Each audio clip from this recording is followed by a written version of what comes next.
আসসালামু আলাইকুম রহমতুল্লাহি ওয়া বারাকাতুহু। আশা করি আপনারা সবাই ভালো আছেন।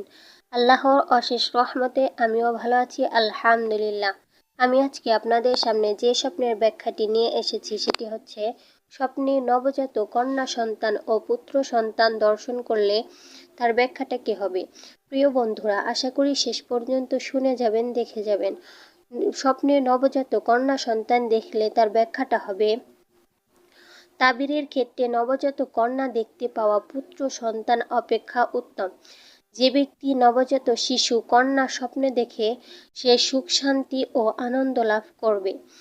স্বপ্নে পুত্র সন্তান দেখলে তার ব্যাখ্যাটা হবে, নবজাত পুত্র সন্তান স্বপ্ন দেখা দুঃখ কষ্ট দুশ্চিন্তা বিপর্যয় এবং অক্লান্ত পরিশ্রম আর দৈন্যদশায় পতিত হওয়ার আলামত।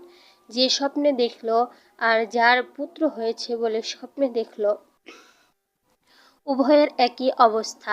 স্বপ্নে খোঁজা তথা নপুংসক ব্যক্তি দেখতে পাওয়া ফেরেশতা দেখার অর্থবোধক। আশা করি আপনারা সবাই ব্যাখ্যাটি বুঝতে পারছেন। যদি বুঝতে না পারেন তাহলে ভিডিওটি পুনরায় দেখবেন। যদি তাও বুঝতে না পারেন তাহলে কমেন্টে বলে যাবেন। ভালো থাকুন, সুস্থ থাকুন। আসসালামু আলাইকুম রহমতুল্লাহি ওয়া বারাকাতুহু।